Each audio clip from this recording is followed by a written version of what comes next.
안녕하십니까. 성형외과 전문의 이주혁입니다. 자, 이번에는 구형구축, 우리가 보통 피막구축이라고 이제 부르는데요. 이 구축에 대한 대처 그리고 치료 이런 부분을 중심으로 한번 강의를 진행해 보겠습니다. 자, 일반적으로 가슴 수술을 하고 난 다음에 보형물이 들어가게 되면은, 자, 인체는 이물질이 들어가면은 그것을 자꾸만 싸서 밀어내는 그런 성향이 있습니다. 뭐 피부 가까이 어떤 뭐 가시가 막혔다든가 이제 하는 그런 경험을 있어 보신 분들은 알 건데, 자기의 어떤 이제 몸에서 수용할 수 있는 그런 것이 아닌 완전한 이물질이 들어왔다. 그때는 뭘로 싸서 밀어내려고 합니다. 밀어낼 수가 없는 어떤 굉장히 깊숙한 그런 위치에 들어온 이물질은 그냥 완전히 둘러싸서 우리 몸과의 접촉을 차단해 버립니다. 자, 실리콘 보형물도 마찬가지입니다. 이거는 완전한 이물질이기 때문에 이물질과 몸을 완전히 구분하는 바리케이드를 쌓기 위해서 이 보형물을 360도로 완전히 둘러싸는 어떤 차폐막을 쳐버립니다. 그 차폐막이 바로 캡슐이고 우리가 피막이라고 부르는 겁니다. 구형구축이라고 하는 것은 이 피막이 생기는 게 정상이지만 너무 비정상적으로 두껍게 강하게 생겼을 경우를 피막구축이라고 부르고요. 피막구축이 아주 심하게 돼서 보형물을 사방에서 조여 들어오는 정도로 강하게 되면 축구공처럼 동그란 모양이 되고 맙니다. 그래서 겉으로 봤을 때에도 가슴이 굉장히 심한 변형이라는 것으로 보이게 되는데, 이렇게 봉처럼 바뀌었다. 그래서 구형구축이라고 이야기하기도 합니다. 그래서 대부분의 환자분들이 구형구축 이렇게만 얘기를 하고 있는데, 엄밀하게 얘기하면 구형구축은 아주 높은 단계의 피막구축을 이야기하는 걸로 생각하셔야 되겠습니다. 그리고 반드시 구형으로 구축이 온다는 법도 없어요. 고도의 구축이 전부 구형이냐, 꼭 그렇지도 않습니다. 어느 한쪽으로 이제 밀어내고 한쪽은 얇고 이런 경우도 있을 수가 있기 때문에, 자, 어쨌든 피막 구축이라고 하는 거는 이와 같이 이물질을 가슴 속에 넣는 이런 수술에서는 유방뿐만이 아니고 어디에서나 생길 수 있는 어떤 우리가 이제 상당히 조심해야 되고 또 대비를 하는 데 있어서 신경을 많이 쓰게 되는 그런 부작용에는 틀림이 없죠. 자, 이 피막 구축에 분류가 있는데, 외국에서 이제 만든 분류지만, 뭐 의사는 느끼는데 환자는 뭐 못 느끼는 경우도 있고, 또 의사와 환자가 동시에 다 느끼는 경우도 있고, 뭐 이제 이런 식으로 이제 나눠놨어요. 자, 의미가 별로 없습니다. 왜냐하면은 요즘은 우리나라에서 수술 받으시는 특히 이제 젊은 환자분들, 우리 사람들은 서양 사람들하고 좀 다르게 자기 살이 되게 얇아요. 그러면서 이제 보형물은 큰 것을 원합니다. 그렇기 때문에 보형물과 자기 살 사이의 어떤 비율이, 보형물이 월등하게 크기 때문에 이 보형물을 둘러싼 피막이 조금만 두꺼워져도 굉장히 단단해졌다고 서술을 하고 그렇게 이제 본인이 느꼈다고 이제 병원을 먼저 찾아오십니다. 그래서 사실상 이제 그런 교과서적인 아주 여러 군데에서 인터넷 같은 데 보면은 여기저기서 이제 많이 나오는데, 그런 이제 뭐 베이커시 피막 분류라고 하는데, 이런 것이 사실은 아주 큰 의미를 갖고 있지를 못한 거죠. 임상적으로는 제가 좀 더 중요하게 생각하는 건, 저는 나름대로 이렇게 분류를 하는데, 자, 소프트한 경우 정상이죠. 그 다음에 가슴이 조금 더 이제 피막이 좀 더 두꺼워지면 우리가 이제 가슴에 갖다 이제 밀어봅니다. 이제 수술을 하고 난 다음에 경과를 보러 오시는 분들이 있으면 환자분들 가슴을 제가 이렇게 밀어보는데, 만진다기보다 이제 밀어본다고 하는 게 적절한 표현이죠. 보통 밀면은 이쪽 저쪽으로 잘 밀려놔야 돼요. 왜냐면은 피막이 있다고 하더라도 이것도 역시 우리 몸에서 만들어낸 살의 일부이기 때문에 어느 정도의 유동성이 있습니다. 근데 그런 유동성이 좀 떨어진 상태, 즉 모바일 해야 되는데 모바일리티가 좀 떨어지는 그런 상태, 이가 제 경우는 이제 픽스 상태라고 이제 이야기를 합니다. 자, 그런 상태에서 조금 더 나아가서 피막이 아주 많이 두꺼워져 있다.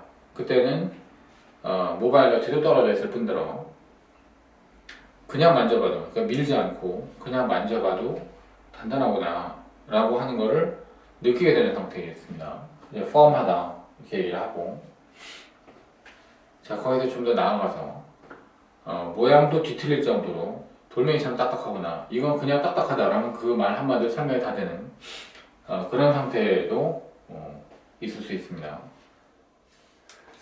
자, 이런 정도 상태까지는 우리가 적극적으로 수술을 한다거나 이렇게 치료를 할 필요는 없어요. 근데 이런 정도 상태로 가면 갈수록 수술적인 치료가 필요해집니다.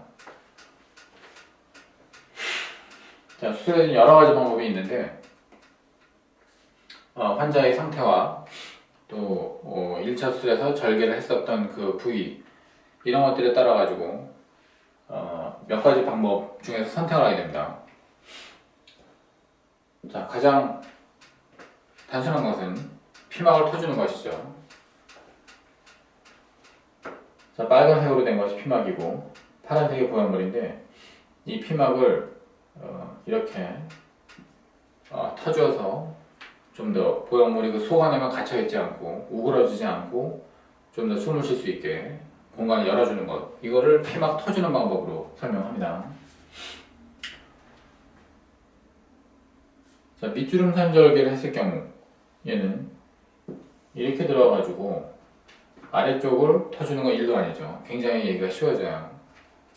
또 유륜 절개를 했을 때 위쪽에서 또 접근을 해서 어딘가에 또 피막을 이제 터주는 거, 그것도 이제 사실 굉장히 쉬워요. 자, 겨드랑이 절개를 했을 때는 어떻게 하느냐. 겨드랑이 절개를 했을 때는 위쪽 부분을 터주는 거는 쉬운데 아래쪽을 터주겠다 라고 하는 경우는 상당히 이제 힘들어집니다. 일단은 보형물을 좀 빼줘야 되고, 빼주고 난 다음에 이제 아래쪽을 터줘야 되기 때문에 보형물 교체가 이제 겨우 필히 이루어지게 되는 그런 방법이 됩니다. 그래서 이 피막을 터주는 방법은 밑주름선으로 수술을 했을 때는 국소마 치료도 할 수가 있어요. 그런데 유륜이나 특히 겨드랑이 쪽으로 수술했을 때는 피막 터주기를 하려고 해도 환자는 상당히 고통스러울 수 있기 때문에 전신 마취를 반드시 해주게 됩니다. 일상적으로. 자, 피막 제거라는 방법은 좀 더 고도의 구축에서 이렇게 터주기만 해가지고서는, 자, 전반적으로 너무 두껍기 때문에 여기에 터주기만 했다고 해서 보형물이 그만큼 유동성을 확보하지 못하게 되는 그런 상황이 될 수가 있어요. 그럴 경우에는 피막 자체를 갖다가 제거를 들어가가지고 이걸 분리를 해야 되는데, 자, 그림이니까 제가 피막이랑, 자, 이건 근육인데, 자, 대흉근이고 피막인데, 이걸 이렇게 구분해서 그렇지만 실제로 수술에 들어가가지고 보면은 이게 찰떡처럼 붙어 있습니다. 정말로 이렇게 분리해내기가 힘들게 돼 있어요. 바닥 쪽도 이제 그렇고, 특히 이제 이 윗부분, 이제 근육과 이제 피막 사이를 뜯어내려고 하면은 이 근육을 물고 떨어집니다. 그러면은 생사를 뜯어서 버린다는 얘기인데, 이렇게 되면 어떻게 되느냐. 구축을 치료해가지고서는 피막을 뜯었는데 수술 끝내고 난 다음에 구축은 해결됐을지 모르지만 전반적인 가슴 컨투어가 우글쭈글해질 수 있는 가능성이 생겨요. 자기 살의 일부가 여기저기 다 떨어져가지고 뭘 뜯어먹은 것처럼 이렇게 되면 컨투어상의 문제가 생기고, 그 문제는 해결이 되지는 않습니다. 그래서 피막을 제거하는 수술을 만약에 필요해서 하게 된다고 하면 피막 전체를 제거하는 경우도 있지만 피막을 부분적으로만 제거하는 그런 방법도 쓰게 됩니다.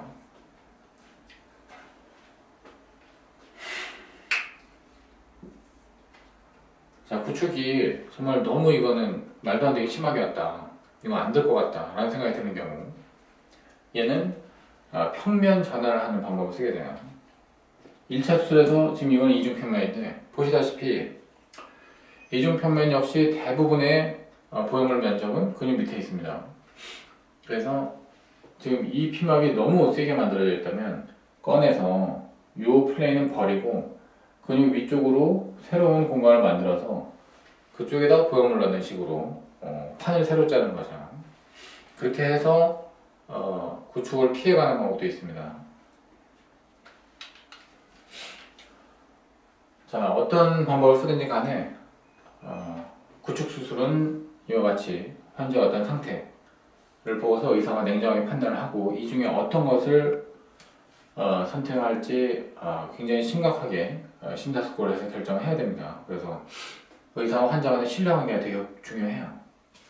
구축이라고 하는 문제가 일단 생기면 그 의사 선생님이 원망스럽기도 하고 또는 이제 내가 왜 이럴까 나는 왜 이럴까 하면 이렇게 좀 비관도 하기도 하고 하지만 첫째로 충분히 구축은 재술로 해서 좋아질 수 있는 문제다.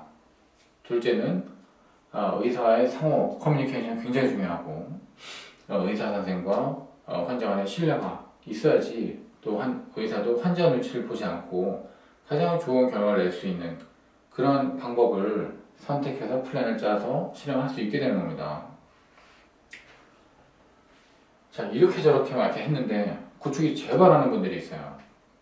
자, 1차에서 구축이 생기고 2차에서 이런 방법을 써가지고서는 구축을 해결했다. 몇 년 지나서 또 구축이 생겼다. 그 다음에 또 구축이 생겼다. 이렇게 이상하게 구축이 반복되는 그런 분들도 있기는 있습니다. 굉장히 드물지만 그런 분들한테는 실리콘 보형물 자체가 안 맞는다고 생각하고 다른 방법을 해야 됩니다. 근데 만약에 살이 많이 있어서 지방 이식을 많이 할 수 있는 그런 사람이라고 지방 이식도 한 번에 안 되거든요. 두 번, 세 번 해야 되기 때문에 지방 이식 할 수 있는 분이면은 당신은 보형물 포기하고 지방 이식으로 가라 이렇게까지 얘기할 수 있겠지만 대부분의 우리나라에서 가슴술 하시는 분들, 보형물 술 하시는 분들은 많은 분들이 많아요. 어딘가에 살이 많이 쪄 있으면 가슴도 사실 작지 않은 경우가 많아요. 살이 없기 때문에 가슴도 없는 사람들이 훨씬 더 많습니다. 이런 분들은 어떻게 하느냐? 폴리우레탄이라고 하는 보형물이 있습니다. 나중에 또 따로 시간 잡아서 설명하겠지만 폴리우레탄 보형물은 정말 악성으로 반복되는 구축에서는 반드시 필요한 어떤 재료가 될 수 있다고 생각합니다. 우리나라에서도 작년서부터 폴리우레탄 보형물이 승인을 얻어서 정상적으로 시판이 가능하기 때문에 이런 부분에 있어가지고서는 하나의 좋은 어떤 대책이 생겼다고 생각하고 있습니다. 자, 오늘 구축에 대한 치료를 설명하는 강의였습니다. 들어주셔서 고맙습니다.